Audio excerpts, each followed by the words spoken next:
The movie begins in Miami during the tumultuous period of 1980, marked by an influx of Cuban refugees.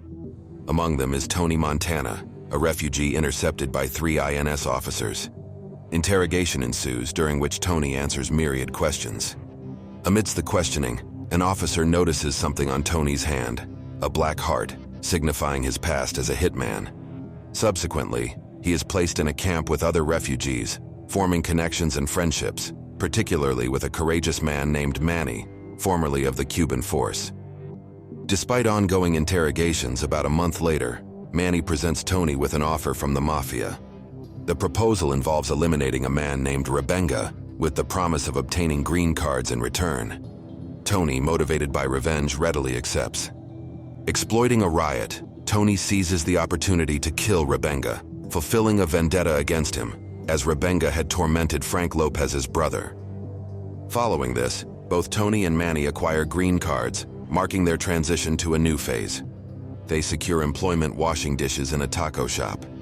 Eventually, an individual named Omar presents them with an opportunity to unload a significant quantity of marijuana from a ship, offering $500 for the task.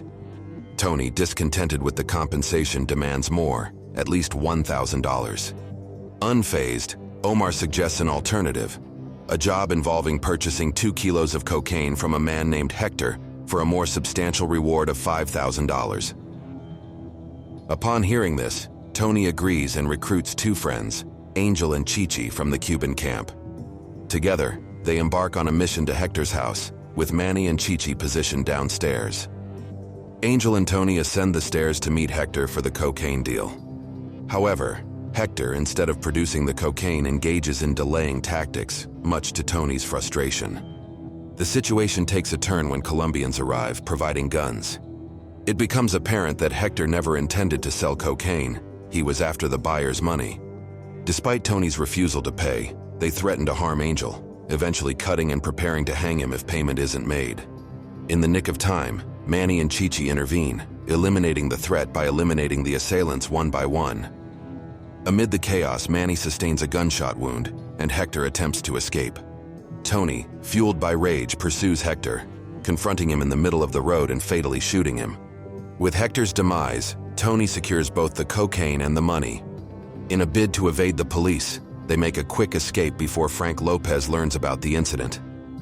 Impressed by Tony's actions, Lopez invites him for a meeting. Tony hands over the money and the cocaine, prompting Lopez to offer Tony a lucrative proposition, to work exclusively for him, promising substantial earnings for each assignment.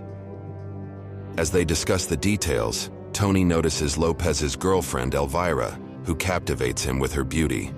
Lopez takes them to a club where they all begin dancing, but Tony's attention remains fixated on Elvira throughout the evening. Upon witnessing the tension between Lopez and Tony, Elvira becomes uneasy. As time elapses, 3 months slip away. Tony's financial status experiences a significant upswing, surpassing his previous rank in the Miami drug trade. His rapid progress gains him prominence, and Lopez consistently assigns him tasks, all of which Tony adeptly handles. Throughout this period, Tony frequently encounters Elvira, who begins to develop a liking for him due to his ability to make her laugh. However, she is aware of Tony's subservience to Lopez and perceives him as a subordinate in Lopez's schemes. Despite enjoying Tony's attention, Elvira remains somewhat indifferent to him. In the midst of his success, Tony reconnects with his long-lost sister and mother. Tony's father, a Navy sailor, abandoned the family when Tony was a child, leaving him to be raised by his mother. Tony's sister Gina is overjoyed to see him after 5 years, but Tony's mother disapproves of his chosen path.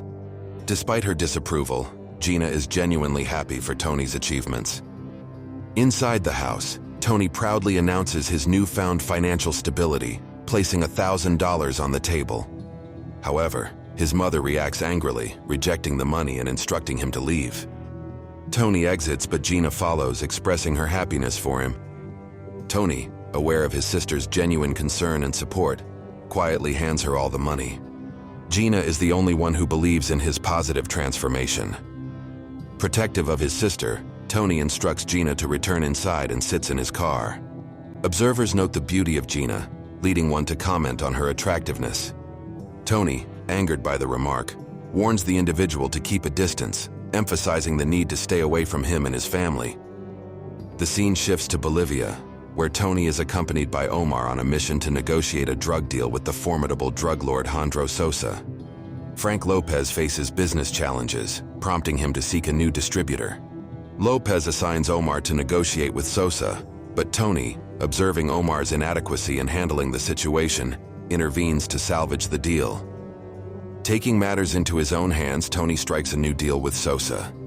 The agreement entails Sosa delivering drugs to Panama, with Tony assuming all responsibilities beyond that point. Omar voices concern about Lopez's approval, but Sosa instructs him to consult Lopez directly. As Omar leaves, Tony and Sosa continue their conversation. Shortly after, Sosa hands Tony binoculars, revealing that his men have captured Omar. In a shocking turn of events, they hang Omar from a helicopter and kill him. Perplexed by Sosa's actions, Tony seeks an explanation. Sosa reveals that years ago, Omar rescued him from the police in New York. Sosa, distrustful of betrayal, emphasizes the importance of trust. He offers Tony the entire drug distribution, but insists on unwavering loyalty and honesty. Tony agrees and returns to Miami. Upon sharing the events with Lopez, tensions escalate. Lopez laments the loss of Omar, his right-hand man, and expresses uncertainty about the future. Tony proposes a lucrative drug deal involving 2,000 kilos, estimating a potential profit of $75 million within a year. However, Lopez is skeptical, citing financial constraints. Tony reassures him, outlining a plan to pay Sosa $5 million up front and the rest in monthly installments from drug sales. Despite Tony's assurances, Lopez remains irate, accusing Tony of striking a bad deal and suggesting that Sosa has trapped him. Tony, undeterred, offers to secure the initial funds from his street connections if Lopez cannot arrange them. Despite the discord, Tony is confident in the deal's success, while Lopez remains skeptical of its viability. Tony becomes incensed, expressing frustration over persistently engaging in small deals. He insists on pursuing significant endeavors that would establish them as the largest drug dealers on the continent. Lopez, however, cautions Tony about the dangers of dealing with Sosa, emphasizing the potential lethal consequences of any mistake. Lopez urges Tony to reconsider the deal, citing the untrustworthiness of Sosa. He underscores the risks involved in the drug trade, warning that haste to amass wealth could lead to their demise. Despite Lopez's pleas, Tony dismisses the advice and proceeds to Elvira. Tony declares his intention to marry Elvira, prompting her initial laughter, followed by a promise to consider the proposal. Word of Tony's marriage intentions reaches Lopez, who, feeling threatened, decides to eliminate Tony. Meanwhile, Tony heads to a nightclub, where he encounters a police officer named Mel. Mel offers Tony protection, highlighting the potential to shield him from government interference in exchange for a monthly fee. Tony, distracted by concern for his sister Gina dancing with another man, retaliates violently, assaulting both the man and Gina. Manny escorts Gina home, and on the way, she confesses her growing affection for him, echoing Tony's earlier warning for Manny to keep a distance. Simultaneously, an incident unfolds in the club as two gunmen open fire. Tony manages to escape and confronts the assailants, discovering they are Lopez's henchmen. Returning home, Tony instructs his bodyguard to reassure Lopez that he is unharmed. Learning of Tony's safety, Lopez becomes fearful. The narrative shifts to Tony and Manny, accompanied by friends heading to Lopez's office where a confrontation is imminent. Among them is an unarmed male whose role in the unfolding events remains uncertain. Upon seeing Tony, Lopez is overcome with fear, realizing that Tony has come to exact revenge. In a desperate attempt to save himself, Lopez falls to his knees, offering Tony a substantial amount of money, $10 million, and pleading for mercy. Despite Lopez's plea, Tony remains unfazed. Manny steps forward and shoots Lopez, ending his life. Another man present insists that he played no part in the conflict, claiming innocence and lack of involvement. Despite the man's assurances, Tony, lacking trust, shoots him as well. The sole survivor, Ernie, Lopez's bodyguard, is given a choice by Tony: either face death or work for him. Seeing no alternative, Ernie opts to work for Tony. As time passes, Tony amasses even greater wealth by dealing directly with Sosa, eliminating the need to pay tribute to Lopez. Becoming the wealthiest man in the region, Tony marries Elvira and resides in a luxurious palace. He also purchases a beauty salon for Gina, enabling her to pursue a better life. Meanwhile, Manny and Gina secretly develop a closer relationship, concealing their connection from Tony, who has explicitly instructed Gina to stay away from his associates. Despite their efforts to keep it under wraps, the burgeoning relationship poses potential problems if discovered by Tony. As Tony's wealth grows, he entrusts the task of laundering his money to Jerry. Witnessing the increasing funds, Jerry requests a higher commission, asking for a 10% cut. Tony, flush with wealth, agrees to the new terms. However, as time progresses, Tony's own life takes a dark turn. His growing wealth is paralleled by a descent into drug addiction, leading to a deterioration in his mental stability. Simultaneously, Elvira also succumbs to drug abuse, creating a complex and challenging situation for Tony and those around him. In the midst of his opulent lifestyle, a man named Seidelbaum approaches Tony, seeking his assistance. Tony, unaware of Seidelbaum's true identity, willingly offers his help, armed with substantial wealth. However, Tony soon discovers that Seidelbaum is an undercover agent, leading to his arrest and legal complications. In an attempt to secure his release, Tony pays $5 million to the government for bail. Despite this, his lawyer delivers grim news: Tony's freedom is fleeting.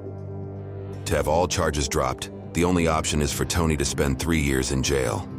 Manny tries to reason with Tony, suggesting that American jails are different from those in Cuba.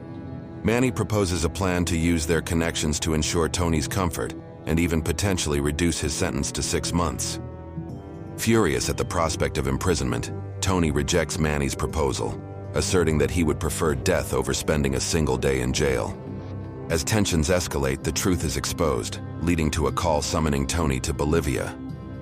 In Bolivia, Tony is introduced to influential figures, marking a pivotal moment in the unfolding events. In Bolivia, Tony is introduced to an American named Charles, whom he suspects to be a CIA agent. Sosa, unwilling to lose his significant drug supplier, makes a proposition to Tony. Sosa assures Tony that he won't have to go to jail, but requests a favor in return.